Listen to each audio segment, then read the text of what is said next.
In the last video, we added crop lenses to the 1DC. In this case, it's on the Panasonic S1. With this, the MC21 adapter, it's quite fiddly to get crop lenses to work, but this is the 18 to 35. Get them to work in full frame mode. This is the 18 to 35, and I did a little bit of correction on the edges to show what it could look like. I think you could do a little bit better with some lens profiling in software, but definitely works 100% at 35, and you can go out to about 24-ish with a slight hint of darkening in the corners, and you can correct that. And up to you. It's still a very, very sharp lens out there. You probably get some odd bokeh out on the sides, but this is what it looks like in full frame mode. We switch over to the Sigma 50 to 100. This one is extremely fiddly to get it to work in full frame mode with the Sigma adapter. With the calm light adapter, I think this will be much easier. But at 50, there is some heavier vignette here that doesn't particularly get a whole lot better. The white wall in the background helps show this. Now let me try it with some correction. And this is with some slight correction on. It's not, you could do better with some more time and actually profile this lens better, but it is not perfect on full frame. So even at 100, there's still a little bit of darkening on the sides.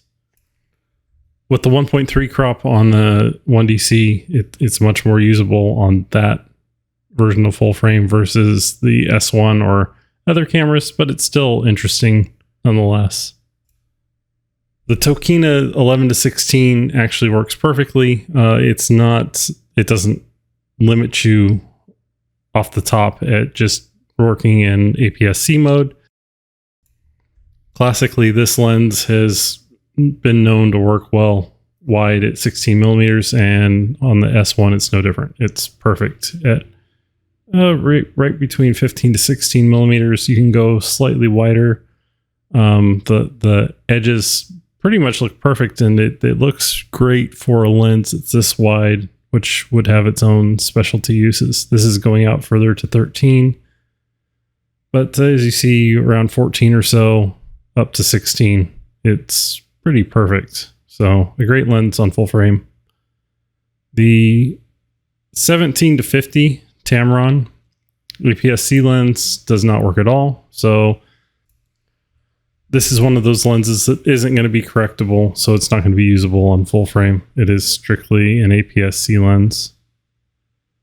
Another interesting, and my final one here, is the Sigma 10 to 20. So the 10 to 20 starting at about 14, the darkness on the edges gets significantly less. I'm wobbling this to play with IBIS. Since IBIS is on at the wrong focal length, you can get some weird actions since it's not electronically connected to the camera. And there is some darkening on the sides, but I think this one would actually be usable.